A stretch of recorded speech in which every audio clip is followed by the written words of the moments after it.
to do a bit of picking this morning actually.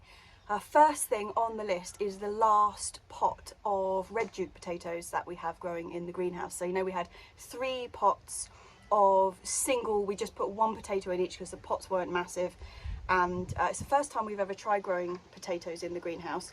Not sweet potatoes. Sweet potatoes in the greenhouse was not successful. But yeah, so we thought we'd get some in early, so I think we put these ones in about January. Was it January? Late January I think. And we emptied one, would have been mid-April. We emptied one at the beginning of this month, and we're going to empty the 3rd one now. And the difference in yield between the first pot that was a really early one, a bit cheeky because we thought it probably wasn't ready anyway, but we wanted them. We really wanted them. Mum was incredibly impatient to try the first potatoes of the year, so we tipped that one out a bit early. Got, you know, a decent handful, but that was it. Second one we left for another 6 weeks, and we got a much better harvest out of that, and this one we're hoping for better than that. Another reason that we are going to be tipping out the potatoes, apart from the fact that they're ready to be they're ready to be tipped out, is that we have really got to get on with sorting the greenhouse out. Because we were a bit delayed this year, just because of the weather, everything seemed to take forever to get started. We've sort of been delayed, and now suddenly we found ourselves in the last week of June, and we haven't even like sorted out the greenhouse to be fully ready for, you know, melons, cucumbers, aubergines, peppers. Like normally by this stage, well, normally by like the end of April, we've got everything all in rows, you know, it's all looking really smart, everything's potted up into their final pots and everything. Just hasn't happened this year. Anyway, I'm going to start by clearing that last pot of potatoes out of there. I then got a clean scape to start putting up something for the cucumbers to grow up and the melons and that kind of thing. Yes, that is what we're doing first. And we've also got some other things to pick. I've got broad beans to pick. I think there's some garlic scapes that need to come off, which is exciting times, and obviously lettuce, because my world is made of lettuce at the moment.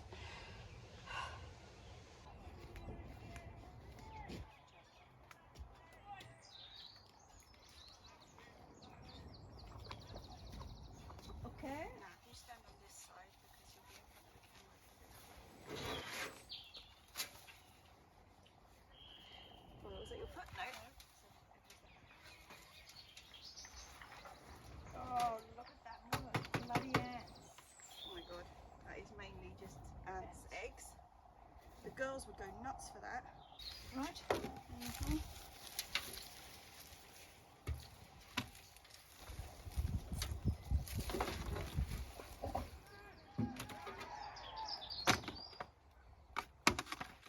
I'll get the sting sporky thing through.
Well, if that doesn't make you feel, I don't mind bugs, like bugs are absolutely fine, but yeah, that many, all creepy crawly and the grubs and everything. Next up is garlic scapes. So I spotted the first few starting to appear on here just the other day. And the garlic scape is the flower stem that comes out the top of bolting hardneck garlic. Now, normally when you describe something as bolting in the garden, that's not a good thing. But with the hardneck garlic, they send up these really beautiful, soft, tender, incredibly sweet, garlicky flower spikes, that if you pick them when they're still quite young, so before the actual flowers form, so they still look a bit like a snake's head, they are superb. And it's the main reason that we really only grow hardneck garlic, because it means if your garlic harvest is a bit flat, as ours often is, you still get this secondary crop, and it's worth having them in there just for those because they're delicious. Now this garlic here has really suffered this year. We're growing it in pots because we're trying to dodge the white rot, but actually it's just meant that the watering has been really tricky. But regardless of what the end result garlic harvest is going to be like, we've got these beautiful scapes to eat, which are just delicious. You see what I mean by snake's head? So it's like before they really open up, and they are just beautiful and so sweet. Something we don't have to worry about being a dodgy crop this year, though, is the broad beans. They have been fantastic.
Picking done, quite pleased with that. We've got potatoes, broad beans, scapes, lettuce. There's going to be more lettuce soup on the go. We've already frozen quite a lot of that.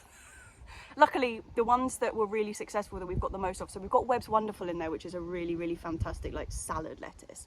But we've also got about 300 Valmain, which are like a really good lettuce soup lettuce. So yeah, we've got a lot of lettuce soup coming for the winter.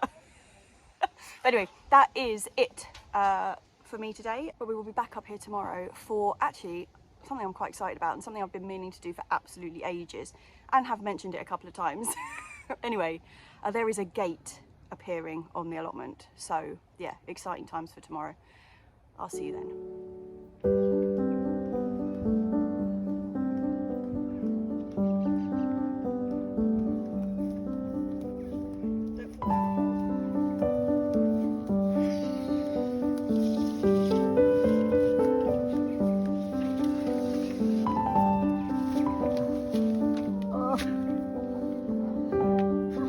Switch off.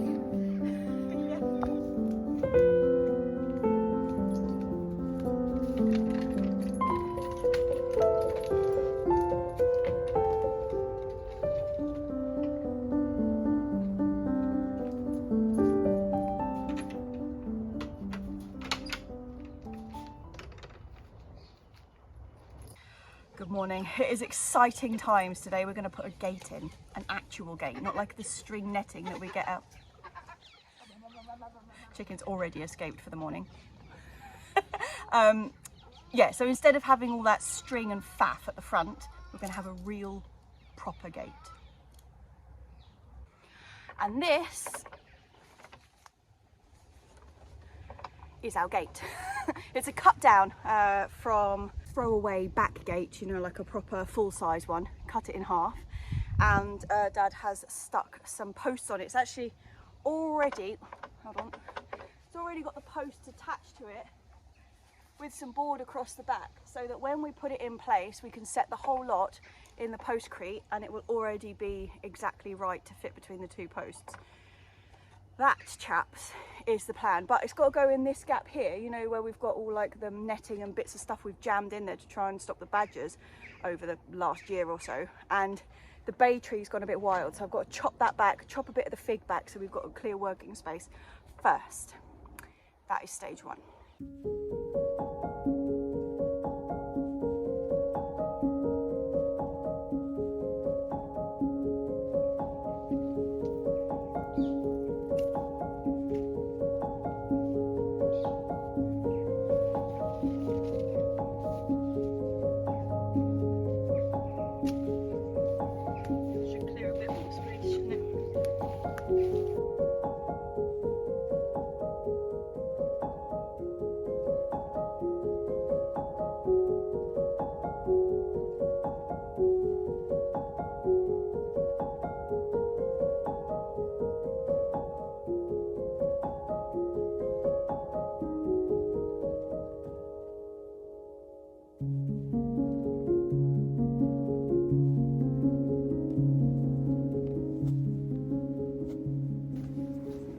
So this is the spot that the gate is going, but because it's going to be opening inwards, obviously, so that we're not encroaching on the path, I have to take away quite a bit of this turf because it's kind of built up over the years, and there's no way there's a gate going to be swinging across here. So I've got to level this out first before we even think about putting any holes in.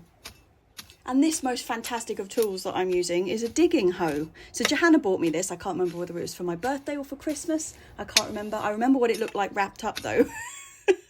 But it's a great tool for levelling off ground. It's got a really sharp edge, so going through this dry turf is not a problem at all. And you just shuffle it backwards, and I've levelled out loads of sections of our paths with this since she bought it for me. It's an absolute joy.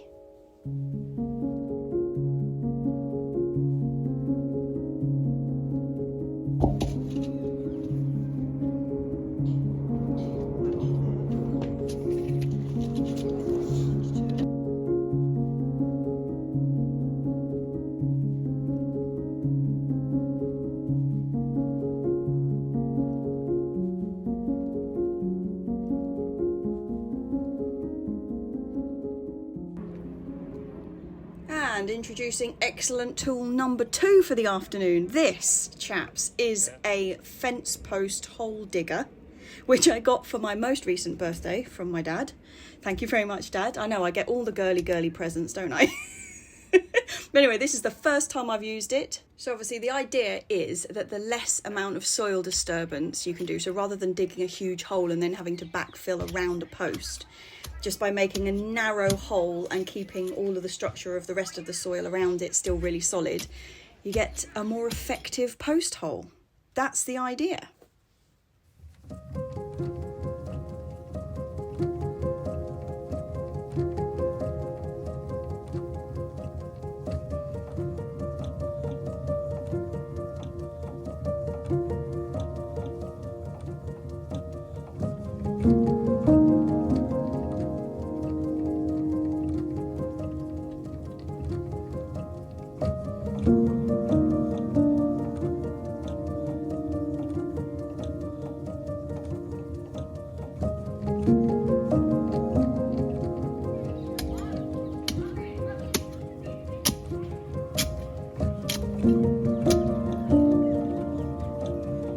That might be it. From here it looks. Do you want to go to the top? Just the black metal bit. It's looking quite close. It is. Well, I won't go too far because it's more difficult to infill than it is. Yeah. I'll just start the other side.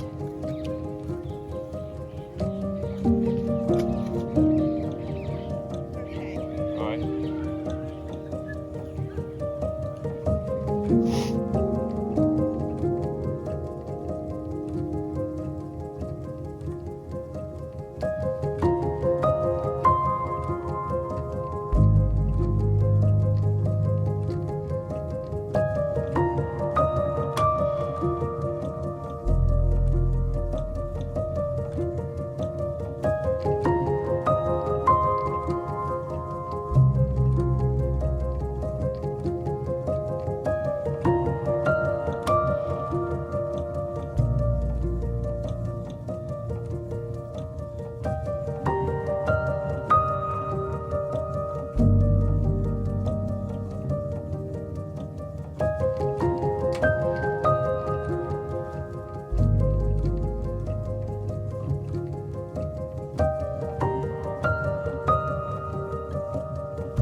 think we can safely say that that thing makes some very tidy holes.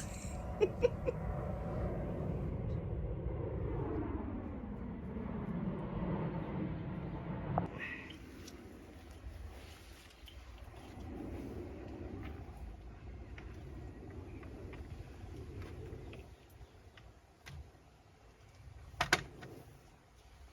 think this is the end of those blocks.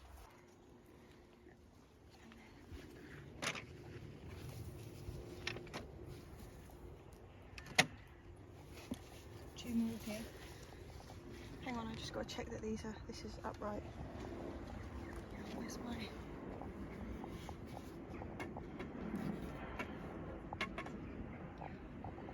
Perfect. It's pretty good. Because I can't lay anybody. I'll just go and drop one down. No. Yeah. Towards your mum a bit more. Yeah. There, stop. Right, now drop one down.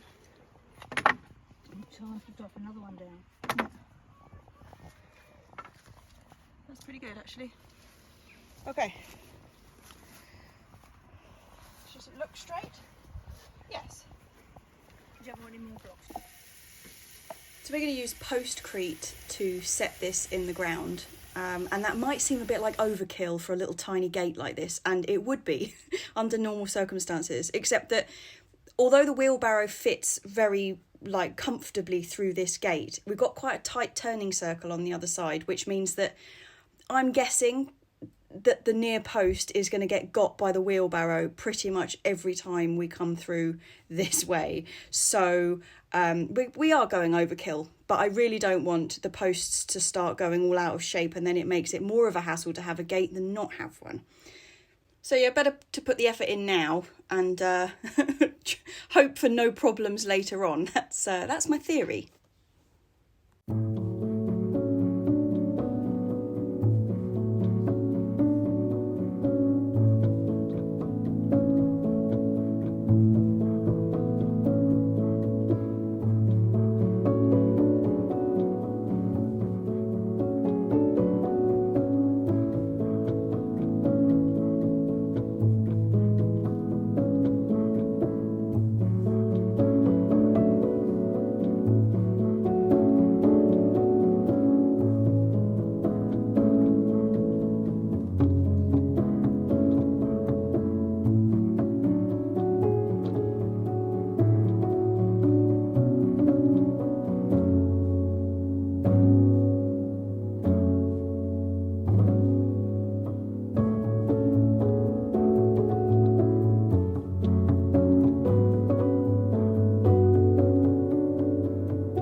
Okay, so it's not totally finished. We haven't got the two sides on and done all that, and there's going to be like a pergola type arch thing over the top of it, but I'm pretty pleased with that. It's solid, it's in, we've got the bay tree chopped back.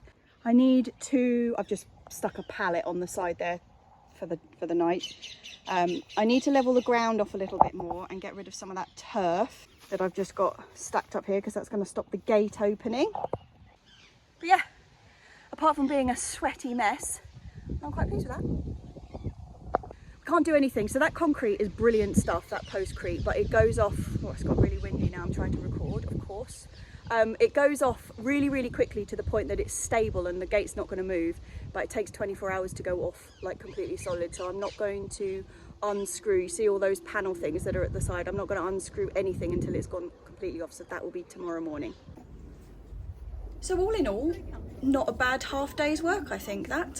We're just going to grab some coriander before we head off, and the coriander is looking so lush, which feels like a bit of a minor miracle because we've always had a terrible time growing coriander until we discovered growing it under this EnviroMesh box, and now it's just a dream. I mean, look at it. It's like a forest.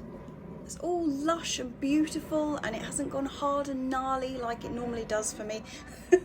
Yeah, so I get a lot of questions from people saying that they find coriander really hard to grow. I get a lot of questions from people asking why I grow coriander from the haters out there. I know it's a bit of a controversial herb, but I love it. And if anybody's struggling to grow it, I would really recommend making up a box, because it's just fantastic under here. It's just the EnviroMesh. I'm not using the EnviroMesh to keep any bugs off it because it doesn't really get bugs, but there are carrots in here, believe it or not, underneath this hedge of coriander. But I started growing the coriander under the box because the carrots were under the box, and I just discovered it's just like it's perfect heaven, and you just end up with this beautiful, beautiful, soft, wonderful coriander, like shop bought coriander, but with 10 times more flavour. It's a joy.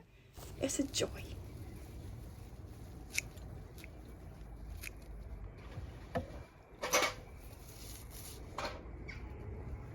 Now the girls aren't broody anymore, they're all out and about, and they're getting on like a dream. Even Margot is not being bullied, so hey girlies. Hey girls, you're getting on really well. Hey? I mean, Ruby's still being domineering, but you know, I think that's just her personality. And they're incredibly excited. You see the march backwards and forwards at the fence. That is because somebody is holding the tin.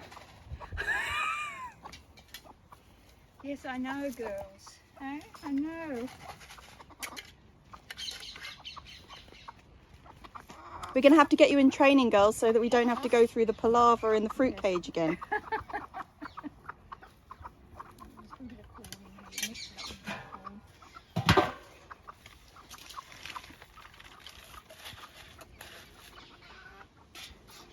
Ready? You ready? Come on.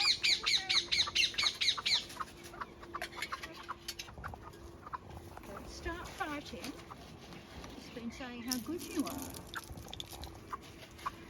I've been saying how well you're getting on. Well, tonight, believe it or not, chaps, is the summer solstice. It is the longest day and the shortest night tonight. And so I don't know if you remember last year, I went up to the top of Richmond Hill and filmed the sunset. Well, I'm going to take Mum up there with me tonight, and we're going to go up there and watch the sunset and have a beer. So I will see you on the other side of the solstice.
morning. We are on the way down.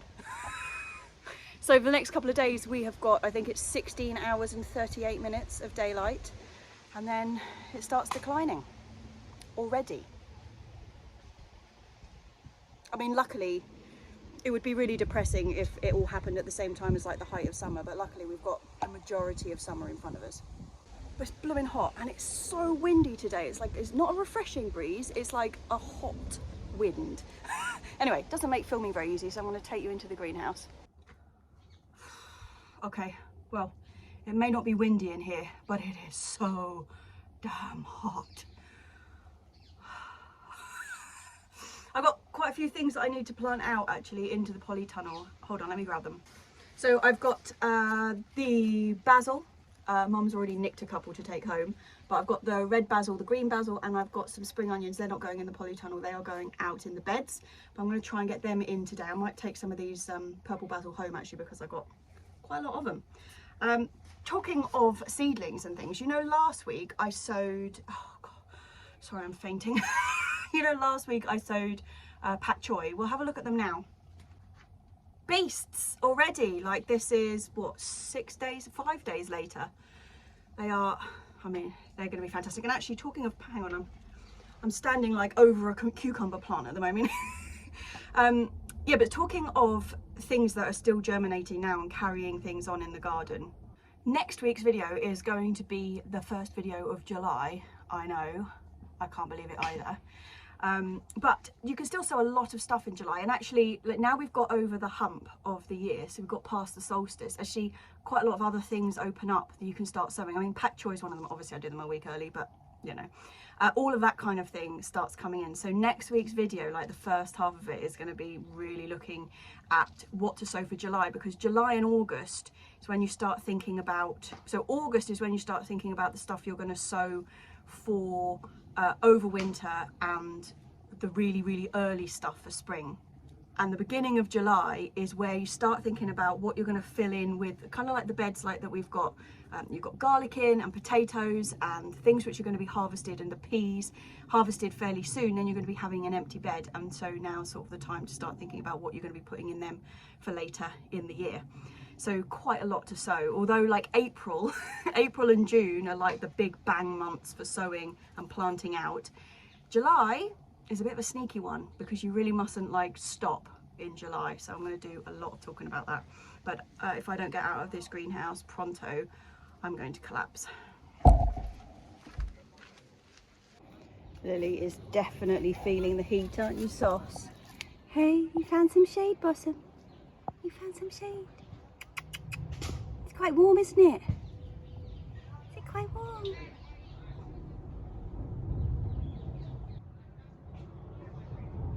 Okay, let's get this basil in. Nice roots under there, always encouraging. So these basil plants are just multi-sown in these cell trays. So there's about 3, 4, 5 in most of them. Any that have got more than 5 in, I will separate out, but it's a bit of a balancing act between keeping them as a clump, in which case there's more competition for the plant. Obviously, you've got 5 plants really close together, but you're not disturbing the roots, planting them out. If I teased them all out individually, like I did with the Thai basil, I've had quite a lot of losses that way before. Thai basil is a really, really tough plant, whereas the Italian basil, you know, the really soft, like Genovese basil, tends to get a bit finicky when you first plant it out, and it takes a while to settle in. So I'm keeping these as clumps. Any that are above 5 though, I will tease apart, because that's just a bit too much of a clump. Not planting them out in rows or anything, I am just dotting them throughout the greenhouse. So underneath the tomatoes and peppers, I'm going to have, you see this one, there's way too many seedlings in that tray. How many is that? About 10. I'm going to have to divide that into 3. Anyway, not doing them in any rows. I'm mixing up the red with the green, and there's also the Thai basil in sections, and I've got a load of parsley under here as well. So it's just going to be a bit of a herby mat underneath my tomatoes and my peppers. There's another huge one here. Am I going? Oh, I won't split that. I won't split it. That'll be fine. Yeah, I'm quite pleased actually. As I'm rummaging around in this soil here, I think my watering system, or my drip feed watering system, is actually doing its job beautifully, because this ground is soft and fluffy and really quite damp, which is firstly not something I get to say about the polytunnel very often, but also we haven't watered in here. We haven't watered, and with the heat that we've had, that's pretty impressive. Well done, Mr. Hose. Mr. Hose? Really, Jessie? Mr. Hose? Sorry, chaps. Yeah, so as you can see, sorry if you can hear the flapping of the polytunnel, but yeah, so we've got a mixture of purple and green basil in here. This is the Thai basil that I planted out just a couple of weeks ago. See, it's looking really, really healthy. Very happy with that. There is one black pepper on a very small pepper plant over there. But yeah, so basil is in. Man, it's warm. Right, next job on my list is one I'm really excited about. I'm excited about a lot of jobs actually, aren't I? Like a broken record, but I am excited. The chickpeas are going in. They've been sat in the cold frame for about a week and a half. I say cold frame, it's more like a hot box. They've cooked. Everything's looking really sad. They desperately need a water and they desperately need to get out their pots. And the place I'm going to put them in has got, do you remember me telling you about the second set of peas that I got in that just never did anything because they came out when the weather really peaked and they just didn't have enough water and it was just miserable for them. Well, it's still miserable for them and they're just basically brown and crispy peas now. So I'm going to whip them out and I'm going to get the chickpeas in the same spot. That's my plan. But it is very, very warm out there, and I think part of the reason that my camera was totally misbehaving the other week, you remember, with all the bit, and I couldn't get the button, the record button, to kind of stay on. It kept going off and then I wasn't recording things and all that. Well, I think part of the problem was just that the phone was just getting so hot sat out in the sunshine. So to plant these chickpeas I'm going to just set you up in the shade and get on with it. But yeah, chickpeas are going in. Very, very, oh, can't see a thumb up because it's on my forehead. Very exciting. First job, take the canes out that were support for the peas. Not that the peas actually got tall enough to need any support, unfortunately. Anyway, these are my old raspberry canes from last year, and they are going to be perfectly good to use next year. So I'll just get rid of all this string, bundle them back up, and save them for peas next year, and hope for better peas next year. Having said that, our first sowing of peas has been really successful. We've had loads of them. But yeah, these guys, they just really, really suffered. I mean, look at the state of them. That's the maximum height they got. What's that, like a foot? These should have been 3 feet minimum. And although they did produce peas, they were very, very stunted. I mean, that's a good one. Apart from the fact that we just never picked them because they looked so sad. I didn't even realise that they had started producing peas. So like most legumes, the more you pick them, the more they produce. And once they start, you know, drying out their seed, they stop producing altogether. So that wouldn't have helped situations with the peas. What's on here won't go to waste though. Any of the ones which have gone a bit over will go to the girlies, and I'm sure we'll find a way of eating the others. In here are going 12 mighty chickpea plants. I say mighty, they're looking very, very sad, but still, it's 12 chickpea plants. Exciting.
They don't look the healthiest of specimens. I will hold my hands up to that. But all I can do is put them in and see. This is a first attempt at growing chickpeas. Some of them actually look quite healthy, some of them not so much. So I'll be very grateful if everybody could just cross their fingers that I at least get a taste of a fresh chickpea this year. Something that is looking really strong though are the brassicas in this bed. They look so healthy. My Asturian tree cabbage needs a bit of a prune though. It's a mixture of stems that have died off, kind of happens at this time of year, and also leftover flower spikes from kind of April time. That all needs to come off to rejuvenate it. The Asturian tree cabbage, if you don't know, is a perennial. It's a fantastic leaf cabbage plant, kind of like halfway between a kale and a cabbage. And this is the first time in a long time that I've only had one plant because I lost the others in the winter, which makes this one particularly precious. Okay, final thing for today because it's too hot. It's too hot. I've really got to get the achocha out. Got those 2 varieties of chocha this year. My normal one, which I don't actually know what it's called, it's just called the one from Ash in Yorkshire, and the other one is the Bolivian Giant. I've got 6 plants to go out, and they are going on the first arch going up the main drag. Just got to get them in. Got to get them in. Look, that is how much I've got to get them in. One of them has actually already got an achocha on it. Oh dear. These are the other ones. So I don't have 6, I've got 5.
Achocha in.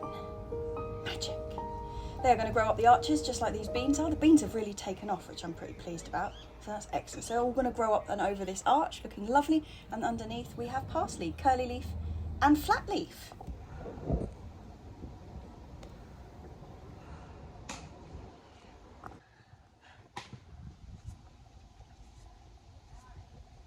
Sorry about that. What was I going to say? Oh yeah. It's time to retreat. It really is time to retreat. And what's really annoying is that one of the main reasons that I came up here was to sort the gate out, like take off the bracketing and like do, you know, open close like a gate's supposed to, but I forgot to bring the drill.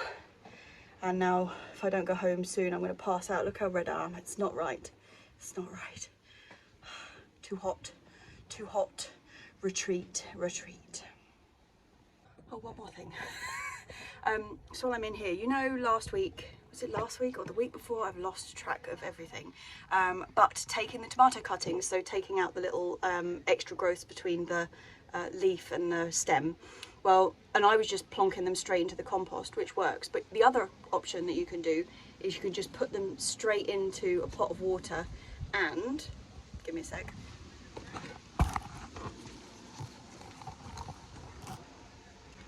And they grow a fantastic amount of root really, really quickly, and then you just pop them up from there. So that's the other option. That's some good root on there. Hang on, let me turn it around so you can see. Look at that. Look at that shiny, sweaty mess. Right, it's home time. I have cooled down.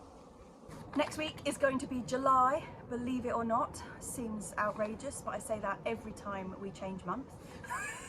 But yeah, July, wow. And the fact that we've gone past the solstice.